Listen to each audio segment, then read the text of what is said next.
It is true. Today is November 27th, 2010, Saturday. I am David K. Williams Jr., but as always, you can call me Dave, Solamente Dave. It's day 11 of the Blue Carp video experiment, and of course, I still have no idea what I'm doing.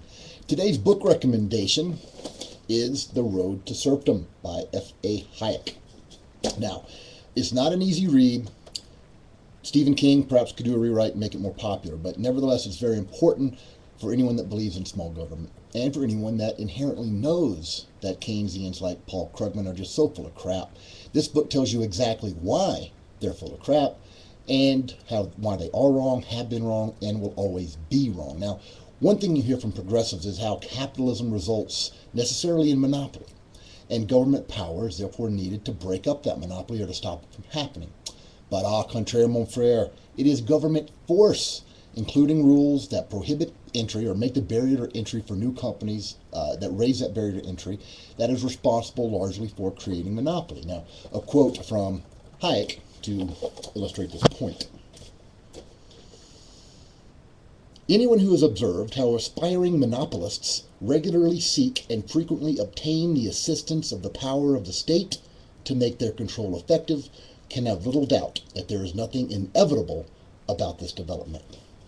Again, it's the government that creates monopoly through regulation of private enterprise. It goes into it more than that, but that is a good starting point. There is an article in today's Denver Post from the Associated Press about a potential backlash as some in the GOP push social issues, particularly in the various states where the GOP is now retaking control of state legislatures and governor's offices. I'll quote the article by John Hanna, who I don't suppose is the Hall of Fame offensive lineman from the New England Patriots, but they have the same name. Quote from the article. And if I said this was Denver Post, that's wrong. It's on, I found it online. But some conservatives said they won't wait forever. Quote, "We're not going to spend the next 18 months doing nothing but economic issues," said Wisconsin Republican Senator Glenn Grothman, an advocate of tougher abortion restrictions. So this guy in Wisconsin, Grothman, is willing to forego creating free markets in favor of pushing social issues, thereby dooming both economic and social issues to failure. And it's libertarians that get criticized for being too dogmatic and being doomed to failure. Here we've got Republicans doing their all-out best to once again snatch defeat from the jaws of victory, dooming us not only to an ever-growing government economically, but socially. Thanks, guys. Greg Walcher, who ran for U.S. Congress in Colorado's 3rd District in 2004, has a guest column in today's Denver Post. He calls for consideration of a none-of-the-above option on ballots. I think that's a great idea.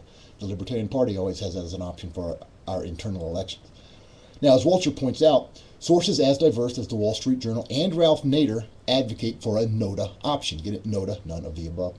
Walcher points out that NOTA makes negative campaigning less effective because it's not enough to make people hate your opponent if there's a NOTA option. You have to make them like you and vote for you, not just against your opponent. Now, our voting system needs to be reformed, and citizens in Fort Collins have gathered enough votes to put instant runoff voting on the ballot. IRV has you rank your choices in order of preference. Now, there's more to it than that. I think IRV is much inferior to approval voting, which I've mentioned before in my blog, but I'm glad the discussion of any alternative voting method is being held now. Read Gaming the Vote by William Poundstone for further explanation on why plurality voting, which we have now, is really a horrible way to elect people. And of course, the most important thing going on today is the Carolina Duke football game. Go Heels. I'll be near a radio listening to that on XM.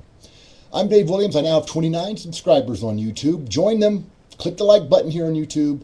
Click the share button. Spread the Blue Carp love. Follow me on www.bluecarp.com, on Twitter @BlueCarp, on Facebook.com/BlueCarp. And of course, if you're interested in what's going on at the Colorado Legislature, follow me on Twitter @Gadsden Society. Today is Saturday, November 27th, 2010. I'm Dave Williams. Let freedom ring.